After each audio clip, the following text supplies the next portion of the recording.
मिट्टी की दीवार पर लगी विष्णु भगवान की फोटो को प्रणाम करने के बाद, बहू, हम दोनों के लिए कुछ है तो खाना लगा दो। आज भी खिचड़ी ही बनाई है, घर में ज्यादा कुछ है नहीं। आते हुए कुछ हो पाए तो सब्जी लेते आना। ठीक है, कोशिश करूंगा। पिता और बेटा मिट्टी के फर्श पर खाने के लिए बैठते हैं और बहू दोनों को थाली में खिचड़ी परोसती है। पिता हाथ जोड़कर प्रणाम करते हुए, पता नहीं नारायण, हम पे कब प्रसन्न होंगे और हमारी गरीबी दूर होगी। विष्णु लोक में शेषनाग पर बैठे भगवान विष्णु और माता लक्ष्मी मंद मंद मुस्कुराते हुए, नारद मुनि हाथ में वीणा लिए भगवान विष्णु के पास बढ़ते हुए, नारायण नारायण, हे प्रभु, ये परिवार वर्षों से आपकी पूजा करता आया है, आप इनके दुख दूर क्यों नहीं करते? कितने दुखी हैं बेचारे।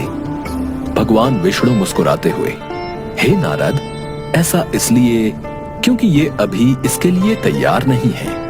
यदि मैंने अभी इनके सामर्थ्य से अधिक दिया तो ये स्वयं को नुकसान पहुंचाएंगे या दूसरों को। जब ये तैयार होंगे, इन्हें इनकी परेशानियों से मुक्ति अवश्य मिलेगी। नारायण नारायण, प्रभु, मैं भी आपका भक्त हूं और ये भी आपके भक्त हैं। इस कारण मैं इनका कष्ट देख नहीं पा रहा। यदि आप अनुमति दें तो मैं इनकी सहायता करना चाहता हूं। भगवान विष्णु मुस्कुराते हुए, यदि आपकी ये इच्छा है तो अवश्य करें। भगवान विष्णु और माता लक्ष्मी एक दूसरे को देखते हुए मंद मंद मुस्कुराते हैं। नारद मुनि झोपड़ी के दरवाजे पे साधु वेश में, नारायण नारायण, घर पे कोई है? जी बाबा, क्या सेवा करूं? कुछ भोजन के लिए है तो दे दो। घर में कुछ खाने को नहीं है बाबा, आप आशीर्वाद दें कि हमारा घर भरा रहे ताकि हम आपको दान दे पाएं। पुत्री, कल सुबह तुम अपने पूरे परिवार के साथ सूरज निकलते समय गांव की नदी में खड़े होकर एक एक इच्छा बोलना। तुम्हारे परिवार के तीनों सदस्यों की एक एक इच्छा पूरी होगी। धन्यवाद बाबा, आपकी जय हो, आपकी जय हो, आप महान हैं। अजी सुनते हो, हमारे सारे दुख कल दूर हो जाएंगे। खाना वाना छोड़ो, जल्दी सो जाते हैं। कल जल्दी उठकर नदी जाना है, बाबूजी को भी बता दो।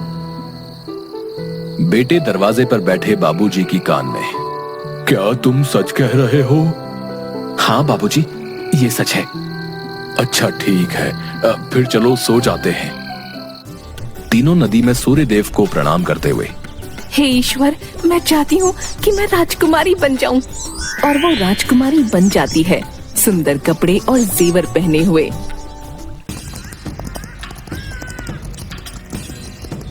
देवी, तुम कौन हो? मैं तुमसे विवाह करना चाहता हूँ। मुझे स्वीकार है। बेटा ये देखकर, हे ईश्वर, ये औरत अभी बूढ़ी और बीमार हो जाए, इसे कोढ़ हो जाए। ये क्या है? तुम कौन हो? उतर जाओ मेरे रथ से। बेटे की पत्नी रोते हुए रथ से उतर जाती है। हे ईश्वर, सब पहले सा जो जैसा था वैसा ही कर दे। और सब पहले जैसा हो जाता है। आकाश से नारद मुनि ये सब देखकर मुस्कुराते हुए, नारायण नारायण,